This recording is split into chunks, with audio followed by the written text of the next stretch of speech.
George Kirkpatrick, Inspiration for the Nation, celebrating people we feel good about. So we are in a moment now where a lot of companies in particular are focused on three words. You've heard it. It's DEI. So what exactly does that mean? Diversity, equity, and inclusion. Okay. So diversity, equity, inclusion are three words that we hear a whole lot of, and a lot of companies claim that that's what they're about. But beyond press releases and company pamphlets with people, it isn't really about that, is it really? Right? So what we are saying to you is there's a way to do this that really gets the results, that really affects the bottom line, and that also has a way to continue to replenish itself. We call that in a sustainable way. Corporations Compassion Culture is the name of the book. Our good buddy is here, Keesa Schreane, and the book is called Corporations Compassion Culture, Leading Your Business Towards Diversity, Equity, and Inclusion in a way, right, that really is going to get the results that we want. So, Keesa, you have George, it's so good to be here. It's so good to have you here. So you're part of a business called Refinitiv. What is Refinitiv? Well, we really focus on data and analytics. And you know what? I have had such a wonderful career because I've had loads of great mentors and sponsors in my career. And there's something actually I talk about in the book. The role of having a mentor is fantastic, and someone who can help you understand the environment, help you to understand, what your next stage should be in a project or in your career. That's great. But George, you know what? Having a sponsor is amazing. And I think that's what makes my, my firm that I'm with now, as well as some of the other firms, so great, because there's such a wonderful opportunity to get sponsors. Those are the people who talk when you're not at the table. They talk about you, what you can do, how you can elevate, how they can elevate you. And that's what sponsorship is about. So, you know what, corporations, part of being sustainable is to have baked in that structure where you have mentors and sponsors. And I'm really glad to say that I've experienced both. So that's key to a sustainable environment. So, it's interesting because a lot of places aren't even at that step. You talk about mentors and sponsors. They haven't even figured out that they want to even do this, or they think they want to do this, but they don't. They look around and there's nobody there to help them through it. So how do we do it? Well, first of all, there are a couple of different avenues that we look at. So when we look at how we want to support, how we want to sustain, we need to really look at the environment. What type of culture do we have? Do people feel included? Do people feel that they can be productive? George, I was looking at a Gallup survey and doing some research, and one of the things that it says is that people who feel productive at work, and that means included, supported, they have nearly 20% greater productivity than those who don't. And also, if you're in sales, for sales folks, that's a 20% increase in sales. Now, the evidence is clear. When you are productive, you feel innovative. When you're innovative, you can create great things. And when your people create great things, your revenue increases. So the link between a compassionate culture and a revenue generating culture, that is totally clear. The evidence supports it. And one of the things that I talk about is how we can ensure that people come first, because when we talk about a compassionate culture and a sustainable culture, it's about the people and how they're supported. And you write about employee resource groups, and we'll get to that in just a moment. But part of the challenge is the dismantling, right? Mm-hmm. Because before you can sustain something and build it, you've got to tear down what exists. And I think that's what corporations are most afraid of, because what they have built, quote unquote, worked for them. And now you're asking them, we're asking them, in order to increase profits and revenues, there's some systems here that don't work for everybody. So how do you compassionately confront and dismantle at the same time? Well, one of the ways that we approached it, and I approach it in the book, is to talk about history directly. So once we understand what the issues are and why populations feel the way they do, and by the way, populations feel the way they do, not just because, but they have good reason to if you look at the history. Once we understand the history and take the history seriously, then corporations can begin to say, okay, we see what what's systematic, what we need to change. But until we do that, until we really come to terms with how employees were treated in the past, and we can go before the time of actual employment when there were slaves, and then from that slave period to employment, there were the black codes where, if you worked and you tried to negotiate your salary, they could throw you back into enslavement. So that may seem to some folks like ancient history, but it's our history. And it's something that we really need to contend with. We really are serious about getting to the bottom of things. So we go from that in the book to talking about things that, may not really just completely mirror that, but microaggressions, that's what we're dealing with right now in 2021. Yeah. And so let's go from 1921 or 1881 and talk about what's going on right now. Let's talk about the connection. Let's talk about how those things make us feel. And then from that point, corporations can begin dismantling. They can dismantle the language that is belittling, language that is condescending, and replace it with language that is, first of all, cooperative in nature, and then secondly, uplifts. So we talk about innovation, we talk about productivity, we talk about really having a desire to be there. We talk about really having a purpose-driven environment. So that's the kind of language we're talking about, as opposed to using words like lazy or angry. Those things really are triggers. And we really need to realize that we shouldn't use that sort of language, because it can trigger people. And that's definitely what we don't want when we're looking at dismantling the old and building the new. Pushing through on dismantling. Okay. Mm-hmm. I want to talk about culture, because there are a lot of systems and cultures, and for example, gender-based harassment in the workplace based on, let's say you have a male-identified dominated workforce that is used to speaking and talking in a certain sort of language, and now you are introducing women, female-identified individuals into that space, and now you're disrupting the cultural patterns and norms, and there's a lot of resistance to that.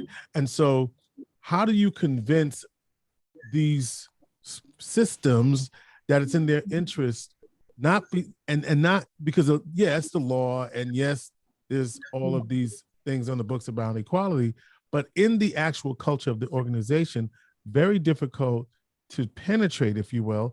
And so how do you address that in the book? You know what? The first thing I would say is that if we're looking at really just abolishing some of those things, we need to look at it from a revenue generation perspective. Now, the evidence is clear. A lot of folks talk about diversity. At this point, I talk a lot about inclusion and sustainability, because I'm hopeful that the case for diversity has already been made, because there's lots of evidence that point to a diverse team, a diverse group, a diverse business. They are the ones that generate revenue. And that's because they have people from different backgrounds, people who can take a seat at the table and who can give their opinions. I remember a few years ago, George, there was a retailer, and the retailer had a t-shirt, and the t-shirt was a picture of a young man. It was a reference to a monkey.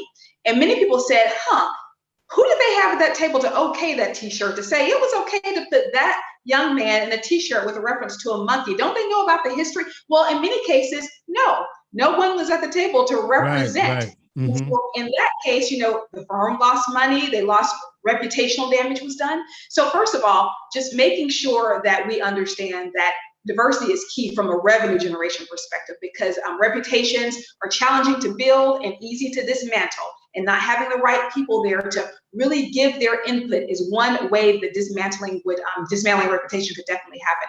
The second piece is sustainability. You know what, George, we see over the last year especially, we've seen loads of corporations who experienced walkouts because people felt it was downright dangerous to be there, right? They weren't protected in the age of the pandemic. We've seen people that have suffered from lack of fair pay. We've also seen gender discrimination and racial discrimination. And companies that continue those patterns, that continue to lose good talent because they don't have policies in place, they continue to lose good talent because they don't take mental and physical health seriously in the workplace, those companies will not be sustainable. They can't sustain in the future. I'm actually talking with a friend of mine who has a business, a startup in Harlem. It's called the Dominici Collective, and he's opening up this week. And one of the things that we constantly talk about is the culture. He told me one time, when people come into my store, the Dominici Collective, I want them to feel like they're at home. I want them to feel good. And I think that's a lesson for so many owners, startup founders, CEOs. You want people to walk into the company and feel something. You want them to feel productive, or innovative, or at home, or good. And that's something that, if we don't have the right level of inclusion, if we don't have a sense toward what we want to do, what our purpose is, and why we want to have a sustainable business, we will never reach the goal where people can walk in and feel what we want them to feel. At the same time, we're talking with Keesa Schreane. She's the author of Corporations, Compassion, and Culture, Leading Your Business Toward Diversity, Equity, and Inclusion, here on Inspiration for the Nation. And one of the things that occurs to me is that while we are on this movement of diversity, equity, inclusion, we're also on the path towards backlash at the same time, right? And so, yes, you're making the case that the bottom line is the bottom line, and that's what our focus should be if we want to be a sustainable business going forward. Yet at the same time, you're seeing pushback, and I guess the pushback is more in a political sense. So how do those two things match up in your view? So, George, if we're talking about pushback, I think you might be referring to last year we saw a plethora of black boxes. So I always say, everybody was standing with this group or supporting this group, and I stand with and I ally. And, those things were great to hear. But I know that many people who I talked to said that it was performative. So they're standing with me. What does that mean? So they support me. What does that mean? I still have not gotten fair treatment. I still have not gotten paid that's equal to my colleagues' pay. I still haven't really felt like I was included. So in terms of the pushback, there's been pushback from people who said, okay, so you stand with me. What does that mean? And you mentioned employee resource groups and the importance of them. Employee resource groups, and those are groups that are within a firm who really advocate and support for equal treatment, equal pay of various cultural groups, various groups with abilities, various ethnic backgrounds, genders, etc.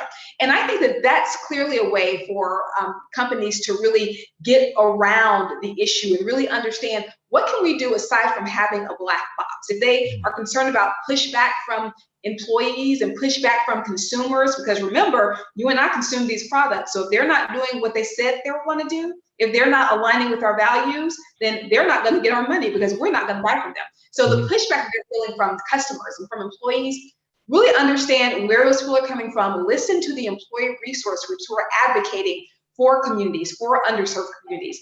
That's really your secret weapon to really understand what the issues are specific to your firm, specific to your community. And there are some that are very company specific. And, we don't like to paint with a broad brush, but things like, discrimination, microaggression, macroaggressions, that sort of thing, unfair treatment. Those are things that we see in many corporations. Also, one of the things that I talk about is how we let people go. That can be a very challenging process no matter what happens.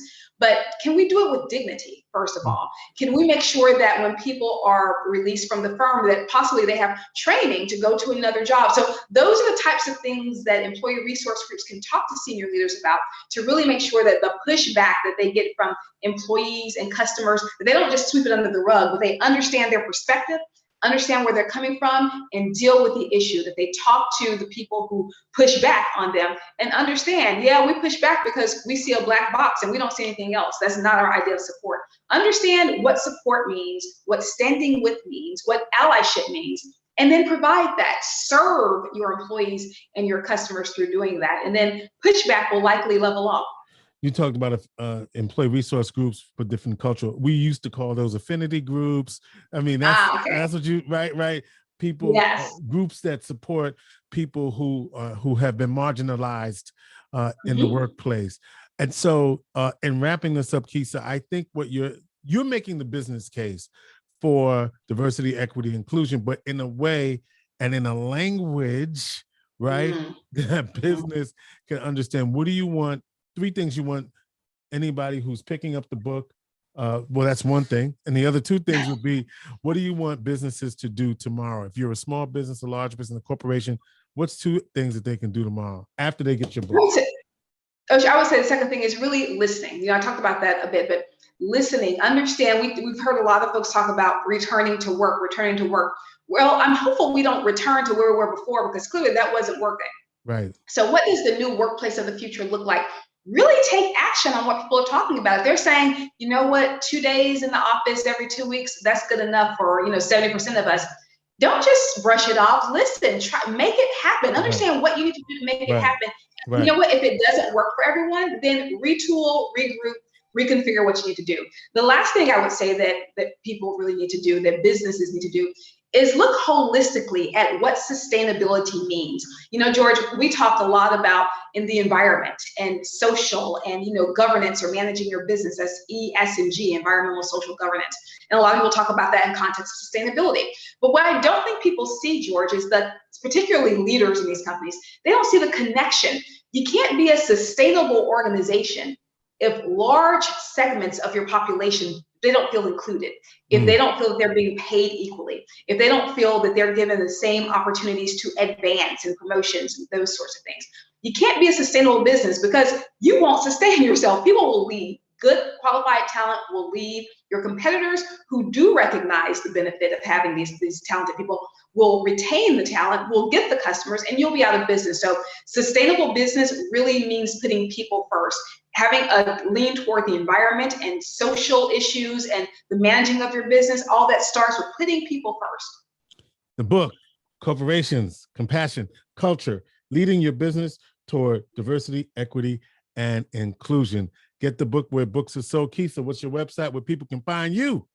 Sure, I'm glad you have that there. My name and my first name and last name. It's Keesa, Keesa Schreane, SCHREANE.com, KeesaSchreane.com. Go there and you'll see all the information. Also, reach out to me on LinkedIn, Twitter, Instagram.